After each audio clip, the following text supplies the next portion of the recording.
नमस्कार, मैं हूं आपके साथ मीनाक्षी रजत और आप देख रहे हैं इंडिया डेली 24/7 का खास शो इंडिया रिपोर्टर्स, जहां खबरें सिर्फ दिखाई नहीं जाती बल्कि उनसे जुड़े हर सवाल का जवाब भी तलाशा जाता है। जहां सत्ता के गलियारों की हर हलचल पर हमारी पैनी नजर रहती है और जहां सरहद से लेकर के सड़कों तक हर बड़ी और अहम खबर की सच्चाई आपके सामने बेबाकी से रखी जाती है। आज भी देश और दुनिया में कई ऐसे मुद्दे हैं जो सुर्खियों में हैं। कहीं बड़े फैसलों की गूंज है तो कहीं जमीनी हकीकत उन दावों को चुनौती दे रही है। विकास के वादों के बीच में आम आदमी की परेशानियां भी लगातार बढ़ रही हैं। हमारे संवाददाता देश के कोने कोने से आपके लिए लेकर के आए हैं ऐसी एक्सक्लूसिव रिपोर्ट्स जो सिर्फ घटनाओं का ब्यौरा नहीं बल्कि सिस्टम से सीधे सवाल भी पूछती है। तो तैयार रहिए, क्योंकि अब खुलेगी हर खबर की परत, होगी हर दावे की पड़ताल और सामने आएगी हर सच्चाई बिना किसी लाग लपेट के। आइए शुरुआत करते हैं और सबसे पहले रुक करते हैं आज की बड़ी और खास खबरों का। विभाजन विभीषिका दिवस के मौके पर लोक भवन उत्तर प्रदेश में एक प्रदर्शनी लगी हुई है। इस प्रदर्शनी में उस समय के जो पेपर हैं उन पेपर्स के बारे में बाकायदे जानकारी है तमाम की किस तरह विभाजन के दौरान हालात थे। आप देख सकते हैं सामने जो विभाजन विभीषिका 14 अगस्त का दिन था, ये जो ट्रेन थी, ट्रेन में लोग चढ़ने की कोशिश कर रहे थे, मारामारी हो रही थी। इसमें देखिए साफ लिखा हुआ है नई शुरुआत की उम्मीद में आखिरी ट्रेन पकड़ने की जद्दोजहद।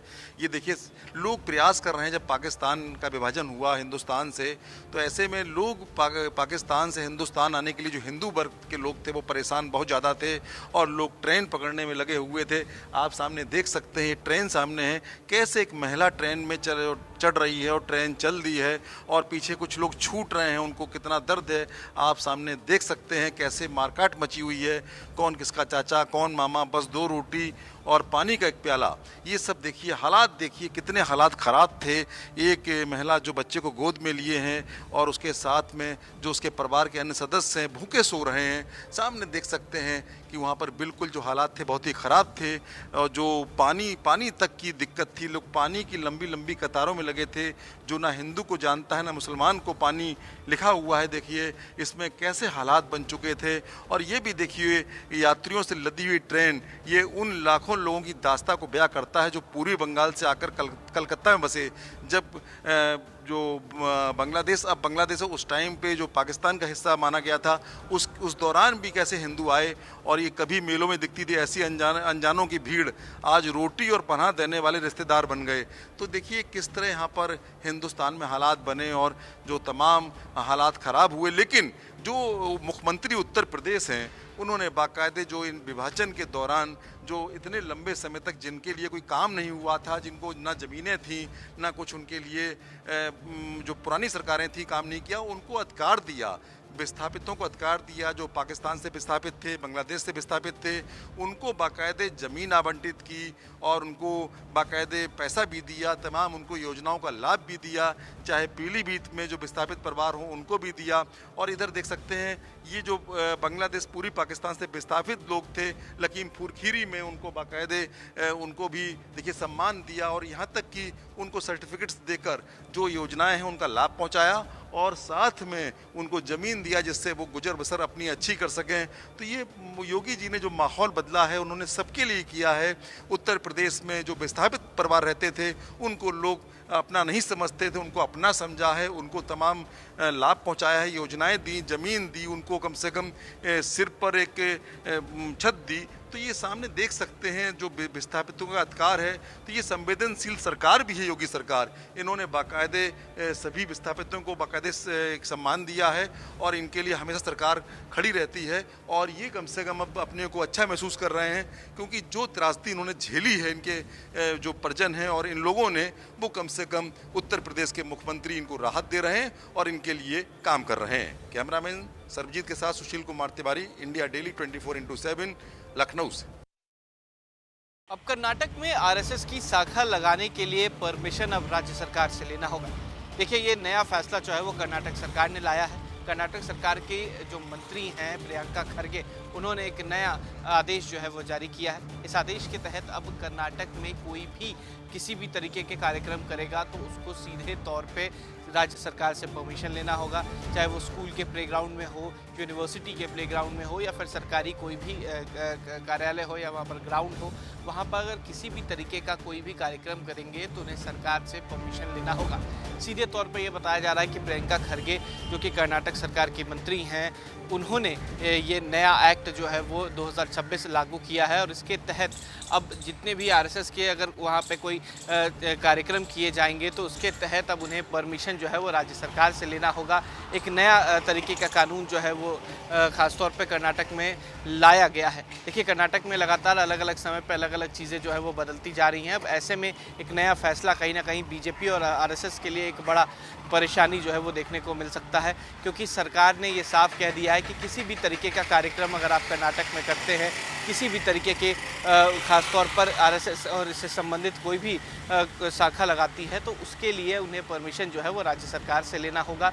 इससे पहले परमिशन की ज़रूरत नहीं होती थी, कोई भी स्कूल या उसके संबंधित अधिकारियों से परमिशन ले सकता था। लेकिन अब जो नया कानून लागू हुआ है, जो कानून मंत्री हैं कर्नाटक सरकार की, उन्होंने ये साफ फैसला ले लिया है कि अब कोई भी इस तरीके की शाखा लगाता है तो उसे परमिशन जो है पहले राज्य सरकार से लेना होगा। इससे पहले भी जो प्रियंका खरगे थी वो आरएसएस के संग के खिलाफ हमेशा नज़र आई हैं, प्रचार को रोकने के लिए जो है वो लगातार कोशिश करती थी।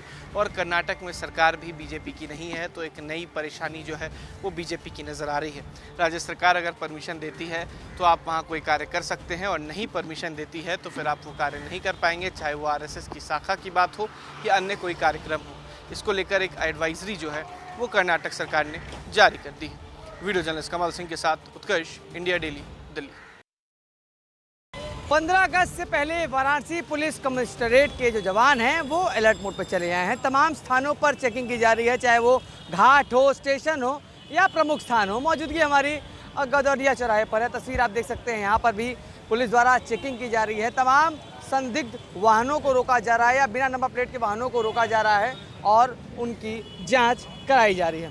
तो तस्वीर आप देख सकते हैं, यहाँ पर जो बाहरी नंबर प्लेट की गाड़ियाँ नज़र आ रही हैं या वो बिना हेलमेट के लोग हैं, तमाम लोगों को रोका जा रहा है और चेकिंग की जा रही है। भारी संख्या में पुलिस बल यहाँ पे मौजूदगी है। हमारे साथ बातचीत करने के लिए एसीपी दशा समेत डॉक्टर अतुल न्याय त्रिपाठी जी हैं। सर, किस प्रकार से चेकिंग की जा रही है? आगामी 15 अगस्त को लेकर, और क्योंकि सावन मास भी चल रहा है, लगातार लाखों की संख्या में श्रद्धालु और कांवड़ियाँ आ रहे हैं, आज जुमे की नमाज भी है, तो इसी को लेकर पुलिस प्रशासन पूरी तरीके से अलर्ट है। लगातार सघन चेकिंग की जा रही है। जो भी हमारे रश एरिया वाले पॉइंट है, हॉट स्पॉट हैं, चाहे मॉल हो या हमारे जो होटल्स हैं, उनकी सघन चेकिंग की जा रही है। साथ साथ में फ्लैग मार्च निकाला जा रहा है, लगातार गश्त की जा रही है, ड्रोन से भी मॉनिटरिंग की जा रही है और सभी सुरक्षा के उपाय किए गए हैं ताकि किसी प्रकार की कोई अप्रिय घटना ना हो। होटलों में भी चेकिंग वगैरह की जा रही है, आईडी प्रूफ वगैरह? होटल्स में भी चेकिंग की जा रही है। जो उनके रजिस्टर्स हैं, होटल के जो अभिलेख है, डॉक्यूमेंट, उनको भी चेक किया जा रहा है। साथ साथ में जो फायर सेफ्टी नॉर्म्स हैं उसको भी देखा जा रहा है। तो सभी जो सुरक्षा की लिए जो जरूरी आवश्यक चीज़ें हैं या उपाय हैं उनको किया जा रहा है। एक आखिरी सवाल सर, वाराणसी में हाईटेक कैमरों से भी निगरानी रखी जा रही है, आपराधिक छवि के लोगों को पहचाना जा रहा है? हाँ, बनारस में पूरे कई सारे जो है जहाँ पर काफ़ी भीड़ भाड़ रहती है, जैसे आपका रेलवे स्टेशन है, ये धाम वाला एरिया है, घाट एरिया है, वहाँ पर मॉडर्न AI बेस्ड कैमरे लगे हुए हैं, जिससे कि कोई भी ऐसा आपराधिक तत्व अगर शहर में प्रवेश करता है, उसके रिकॉर्ड पहले से हम लोगों के पास हैं, तो तुरंत वो संबंधित थाने को और पूरे वाराणसी कमिश्नरेट को अलर्ट पहुंच जाएगा और तत्काल उस पर कार्रवाई की जाएगी। 15 अगस्त से पहले सुरक्षा व्यवस्था बिल्कुल दुरुस्त और सख्त कर दी गई है। साथ ही साथ AI कैमरे भी एक्टिव कर दिए गए हैं, जो कि अपराधियों और आपराधिक छवि के लोगों के जो होते हैं उनके फेस को पहचानेगा, रिकॉग्नाइज करेगा। कंट्रोल रूम के माध्यम से वहां भी निगरानी रखी जा रही है। वाराणसी से इंडिया डेली के लिए नित्यानंद मिश्रा। पाकिस्तान आज अपना 79वां स्वतंत्रता दिवस मना रहा है। इस्लामाबाद से लेकर लाहौर तक जश्न है। सड़कों पर पाकिस्तान के झंडे हैं, आतिशबाजी है और पाकिस्तान की हुकूमत दुनिया को अपनी एकजुटता का संदेश देने की कोशिश कर रही है। लेकिन पाकिस्तान के इस जश्न के बीच उसकी अपनी जमीन से ही उठ रही आवाजें इस कथित जश्न की तस्वीर को सवालों के घेरे में खड़ा कर रही हैं। पाकिस्तान के कब्जे वाले जम्मू कश्मीर यानी POK में आज 14 अगस्त को ब्लैक डे के तौर पर मनाने का ऐलान किया गया है।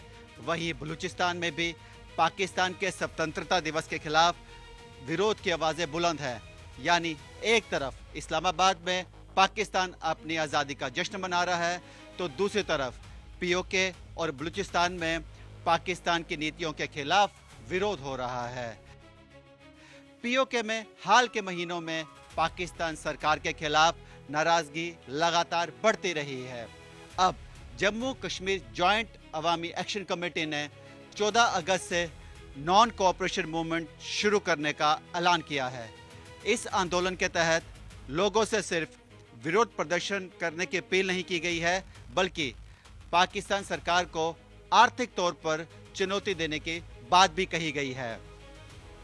JAAC ने लोगों से इनकम टैक्स के साथ साथ बिजली, पानी और गैस के बिलों का भुगतान नहीं करने की अपील की है। यानी संदेश बिल्कुल साफ है, जब सरकार हमारी मांगे नहीं सुनती तो हम भी सरकार को सहयोग नहीं करेंगे।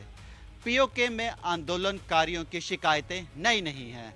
महंगाई, बिजली की कीमत, संसाधनों के इस्तेमाल, राजनीतिक अधिकारों और इस क्षेत्र के प्रशासन को लेकर लंबे समय से असंतोष देखने को मिला है।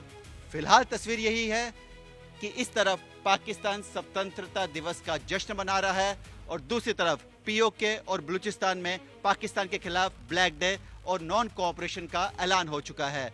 यानी पाकिस्तान के स्वतंत्रता दिवस पर पाकिस्तान के भीतर से ही उठ रहा है विरोध का संदेश। कैमरामैन सुनील के साथ विकास अब्रोल, इंडिया डेली 24/7 के लिए जम्मू से। देखिए इंडिया डेली 24/7 अब आपकी स्मार्ट टीवी पर। इंडिया डेली मौजूद है सभी डिजिटल प्लेटफॉर्म पर लाइव और लगातार। इंडिया डेली 24/7 हर दिन राष्ट्र को समर्पित।